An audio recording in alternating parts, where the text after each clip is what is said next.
ಚಿಕ್ಕಪ್ಪ ಮನೆಯಿಂದ ಆಚೆ ಹೋದ್ಮೇಲೆ ಅವರನ್ನ ಮನೆಗೆ ವಾಪಸ್ ಕರೆಸೋ ಪ್ರಯತ್ನ ಮಾಡಲೇ ಇಲ್ವಾ? ನಾನು ಕೈಲಾದ ಪ್ರಯತ್ನ ಮಾಡಿದೆ, ಆದರೆ ಏನೂ ಪ್ರಯೋಜನ ಆಗಲಿಲ್ಲ. ಅತ್ತೆ ಜೊತೆ ಒಂದೆರಡು ಸತಿ ಜಗಳನೂ ಆಡಿದೆ, ಹಠ ಮಾಡಿದೆ ನಮ್ಮ ಯಜಮಾನ್ರನ್ನ ಮನೆಗೆ ವಾಪಸ್ ಕರ್ಕೊಂಡು ಬರಬೇಕು ಅಂತ. ಆದರೆ ನಿಂಗೆ ಗೊತ್ತಲ್ಲ, ಅತ್ತೆ ಮಾತು ಕಡ್ಡಿ ಮುರಿದಾಗೆ. ತಪ್ಪು ಮಾಡಿದ್ದಾರೆ, ಶಿಕ್ಷೆ ಅನುಭವಿಸ್ಲೇಬೇಕು ಅಂತಂದ್ರು. ಆದರೆ ನಿಜವಾಗ್ಲೂ ಶಿಕ್ಷೆ ಅನುಭವಿಸ್ತಾ ಇರೋದು ಈ ಮನೇಲಿ ನಾನು ಅಂತ ಯಾರಿಗೂ ಅರ್ಥನೇ ಆಗಲಿಲ್ಲ. ಚಿಕ್ಕಪ್ಪನಾದರೂ ನಿಮ್ಮನ್ನ ಜೊತೆ ಕರ್ಕೊಂಡು ಹೋಗ್ತೀನಿ ಅಂತ ಯಾವತ್ತೂ ನಿಮ್ಮನ್ನು ಕರೀಲೇ ಇಲ್ವಾ? ಇಲ್ಲ, ನಾನೇ ಅವ್ರ ಹಿಂದೆ ಹೋಗೋಣ ಅಂದ್ಕೊಂಡೆ. ಆದರೆ ನನ್ನ ನೋಡ್ಕೋತಾರೆ ಅನ್ನೋ ನಂಬಿಕೆ ಇರಲಿಲ್ಲ ನನಗೆ. ಆದರೆ ಅವ್ರ ಮೇಲಿನ ಪ್ರೀತಿ ಒಂದು ಸ್ವಲ್ಪನೂ ಕಡಿಮೆ ಆಗಲಿಲ್ಲ. ಆವತ್ತೂ ಅಷ್ಟೇ, ಇವತ್ತು ಅಷ್ಟೇ.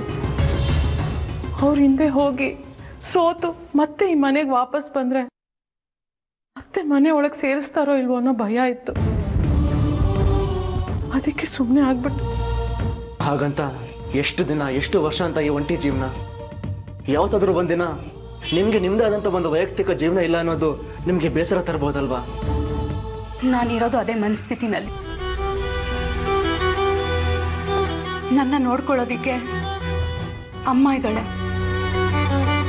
ಅಕ್ರೆಯಿಂದ ಕಾಣೋದಿಕ್ಕೆ ಅತ್ತಿಗೆದಿರಿದ್ದಾರೆ, ಸ್ನೇಹಿತರಾಗಿ ನೀನಿದೆಯಾ, ವಸು ಇದ್ದಾಳೆ, ಜಾನ್ವಿ ಇದ್ದಾಳೆ.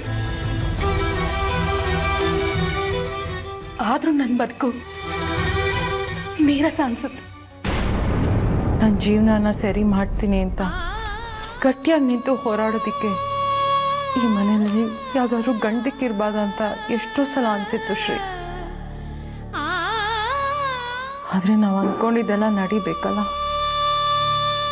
ಚಿಕ್ಕಪ್ಪಂಗೆ ಬುದ್ಧಿ ಹೇಳಿ ಅವ್ರನ್ನ ಸರಿ ದಾರಿಗೆ ತಂದು ನಿಮ್ಮ ಸಂಸಾರನ ಸರಿ ದಾರಿಗೆ ತಗ್ತೀನಿ ಅಂತ ಯಾರಾದರೂ ಮುಂದೆ ಬಂದಿದ್ರೆ ನೀವಿವತ್ತು ನೆಮ್ಮದಿಯಾಗಿ ಚಿಕ್ಕಪ್ಪನ ಜೊತೆ ಜೀವನ ಮಾಡ್ತಿದ್ರಿ ಅಲ್ಲ? ಬೆಳಗ್ಗೆಯಿಂದ ರಾತ್ರಿ ಮಲ್ಗೋವರೆಗೂ ಗುರಿ ಇಲ್ಲದೆ ಬೀಸೋ ಗಾಳಿ ಥರ ಕಾಲ ಕಳೀತಿರ್ತೀವಿ. ಬೆಳಗ್ಗೆ ಏಳೋಕೆ ಉದ್ದೇಶನೇ ಇಲ್ಲ, ರಾತ್ರಿ ಮಲ್ಗೋಕೆ ಕನಸಿನ ಆಸರೆನೇ ಇಲ್ಲ.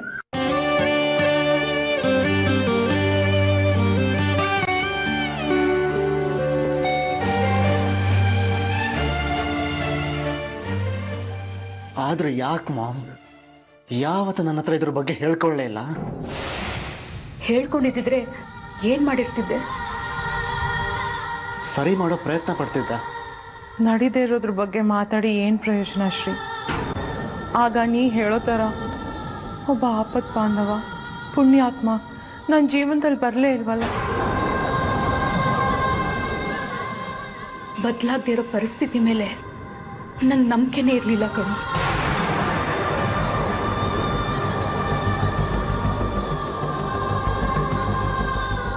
ಈ ಕ್ಷಣದಿಂದನೇ ಅಮ್ಮನ ಜೀವನ ಸರಿ ಮಾಡೋದಕ್ಕೆ, ಅವ್ರ ಮುಖದಲ್ಲಿ ನಿಜವಾದ ನಗು ಮೂಡೋದಕ್ಕೆ ಏನೆಲ್ಲ ಮಾಡಬೇಕೋ, ಏನೆಲ್ಲ ದಾರಿ ಇದೆಯೋ ಅದನ್ನು ಹುಡುಕ್ತೀನಿ ನಾನು. ಜಾನು, ಈ ಜರ್ನಿಲಿ ನೀನು ನನಗೆ ಹೆಲ್ಪ್ ಮಾಡ್ತೀಯ ಅಲ್ವಾ? ಖಂಡಿತ ಇಲ್ಲ. ಜೀವನ ಪೂರ್ತಿ ಪ್ರತಿಯೊಂದು ಕ್ಷಣ ನಿನ್ನ ಕಷ್ಟ ಸುಖದಲ್ಲಿ ನಿನ್ನ ಜೊತೆ ಇರ್ತೀನಿ ಅಂತ ಪ್ರಾಮಿಸ್ ಮಾಡಿ ನಾನು ತಾಳಿ ಕಟ್ಟಿಸ್ಕೊಂಡಿದ್ದೀನಿ. ಸೊ ನೀನು ಯಾವ ಸ್ಟೆಪ್ ತೊಗೊಂಡ್ರು ನಾನು ನಿನ್ನ ಜೊತೆ ಇರ್ತೀನಿ. Thank you very much. ಸರಿ, ಅಮ್ಮಂದಿರ ಜೀವನ ಸರಿ ಮಾಡೋದಕ್ಕೆ ಏನೆಲ್ಲ ಮಾಡಬೇಕು ಅದನ್ನು ಬೇಗ ಮಾಡಿ ಮುಗಿಸೋಣ. ನಾನು ಪ್ಲ್ಯಾನ್ ಮಾಡ್ತೀನಿ. ಶ್ರೀ, ಅದಕ್ಕಿಂತ ಮುಂಚೆ ಒಂದು ಮುಖ್ಯವಾದ ಕೆಲಸ ಮಾಡಬೇಕು. ಏನು? ನಿನ್ನಲ್ಲಿ ಈ ಅರಿವು ಮೂಡಿಸಿದ್ದಕ್ಕೆ ಮಾವನಿಗೆ ಒಂದು ಥ್ಯಾಂಕ್ಸ್ ಹೇಳಬೇಕು. ಅದು ಮಾತ್ರ ಸಾಧ್ಯ ಇಲ್ಲ. ಯಾಕೆ? ನನ್ನಲ್ಲೇ ಜವಾಬ್ದಾರಿ ಅರಿವು ಹುಟ್ಟೋದಕ್ಕೆ ಅವರೊಂದು ಕಾರಣ ಅಷ್ಟೇ. ನಿಜವಾದ ಕಾರಣ ನೀನು ಜಾನು. ನಾನು ನಿನಗೆ ಎಷ್ಟು ಥ್ಯಾಂಕ್ಸ್ ಬೇಕಾದರೂ ಹೇಳ್ತೀನಿ, ಆದರೆ ನನಗಿಂತ ಹೆಚ್ಚು ಬೇಜವಾಬ್ದಾರಿ ಆಗಿರೋ ಮನುಷ್ಯನ ಹತ್ರ ಹೋಗಿ ನಾನು ಥ್ಯಾಂಕ್ಸ್ ಹೇಳೋದಕ್ಕೆ ಸಾಧ್ಯನೇ ಇಲ್ಲ. ಈಗಲೂ ಆ ಮನುಷ್ಯ ಅಂತ ಹೇಳ್ತಿದ್ಯಲ್ಲ ಶ್ರೀ, ಮಾವನ್ ಕ್ಷಮಿಸಾಯ್ತಲ್ವಾ ನೀನು? ಯಾರು ಹೇಳಿದ್ರು ನನಗೆ ಕ್ಷಮಿಸಿದ್ದೀನಿ ಅಂತ? ಏನೋ ಅವ್ರ ಬಗ್ಗೆ ಒಂದೆರಡು ಒಳ್ಳೆ ಮಾತಾಡಿ ಅವ್ರ ಜೊತೆ ಸಲಿಗೆಯಿಂದ ನಡ್ಕೊಂಡೆ ಅಂದ ತಕ್ಷಣ ಅವರಿಂದ ಆಗಿರೋ ತಪ್ಪನ್ನೆಲ್ಲ ಮರ್ತು ಬಿಟ್ಟಿದ್ದೀನಿ ಅನ್ಕೋಬೇಡ.